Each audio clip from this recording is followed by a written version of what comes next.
Hi guys, Grant here from Coffee with GPA again. Another fantastic location, still in Villefranche-sur-Mer for the Monaco GP weekend. You can probably tell by my voice that it's been a fairly relaxing holiday. I am very chilled. I'm very happy to be drinking very good coffee in a very good part of France.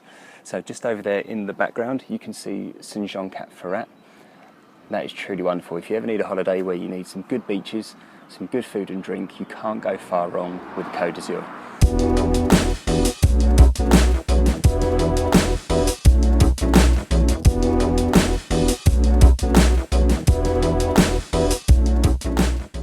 So, our coffee for the day today, another one by Extract Coffee Roasters. This time we've got the Sugarcane Decaf Espresso. Now, I've been on a bit of a quest recently to find some good quality decaf coffees, purely because I feel like it's a good opportunity to try something without all of the effects of caffeine just before you go to sleep. I quite enjoy a good espresso at night time, especially after a long day at work. As you all know, finding a good decaf can be really difficult. And we've been quite fortunate that at this time of year we've had a good opportunity to try several very good ones. Now, last month we had one by Neighbourhood Coffee called I Can't Get No Caffeination.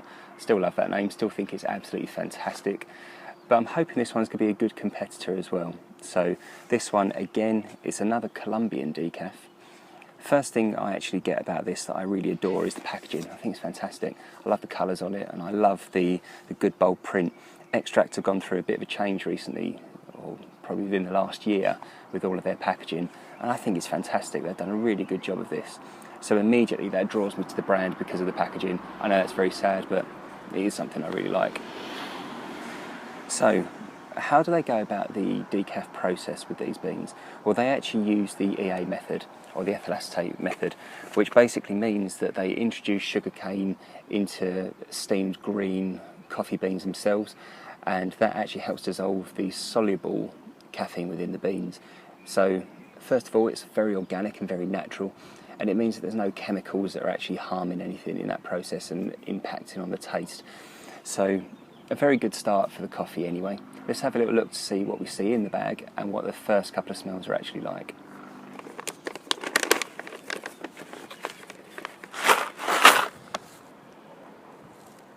So the very first scent that you get is, I would say, well actually when you compare it with what you can expect to taste in the cup, very similar.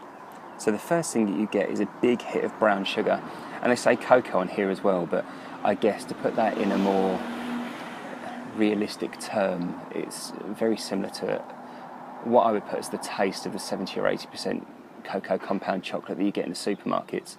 It's a very sweet, yet it's also quite a dark scent, and I really like that. Now in terms of the actual bean size, they're fairly small beans. I'd say they're probably larger than what I've seen in recent months, but they've got a lovely dark colour to them as well, a real richness of brown colour. Cool. So, because we're on holiday, we're still using the travel setup. So I've got my trusty Villa borrowed kettle. We have to make do with what we have to make do with sometimes. I've then got my AeroPress, my filters, and my Rhino-Wares ceramic grinder. So, because this is an espresso blend, it's something quite exciting for me. I get to make an espresso for the first time in an AeroPress as well. So, we've adjusted the grind on the grinder itself to ensure that we get a good fine grind ready for espresso. So I'm now going to spend the next 14 hours trying to grind these beans on a very low setting.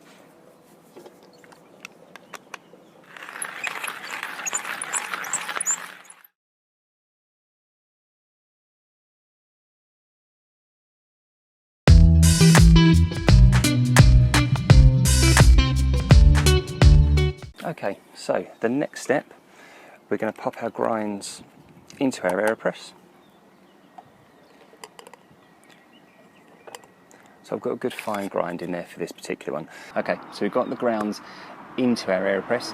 Now for AeroPress espresso making, I've seen several videos where they tend to put the grounds in as a good heap at the bottom, and then to do a small amount of water, very much as you would expect to do on your machine. Now if you've got a set of scales, that's probably much easier than doing it by eye. Today we're just going to try it by eye, purely for the fact that we're on holiday. I have no scales, and I'm sort of just quite excited to try it really. So we'll top up our AeroPress.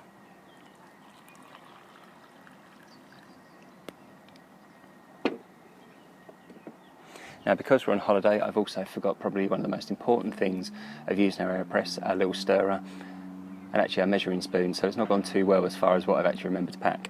So rather than using a spoon, please don't judge me for doing this, but I'm just going to give it a little swirl round just to let that infuse. Okay, so it's been infusing for a couple of moments now, so we've got the lid back on the top.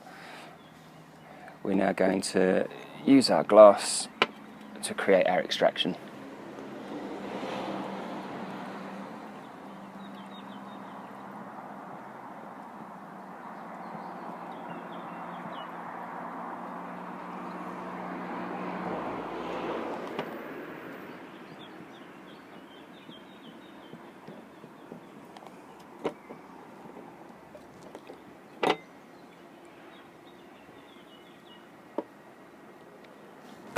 Awesome, so we have our first espresso with an AeroPress. Now I've got to be honest, as an espresso I was probably expecting a slightly different colour. Might have to work on that a little bit in the future. But a lovely sweet smell. That first smell you get really is that brown sugar.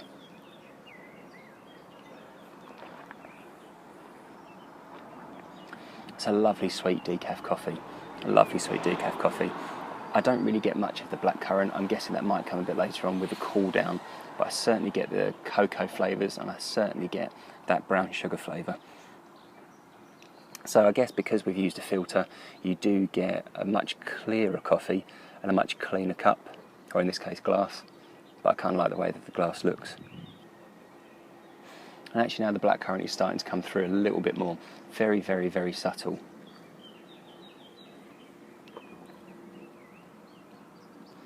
It's really good. So we've been really fortunate. The last couple of weeks we've been able to see a few decaf coffees that have got some real legs to them, and I think that's important.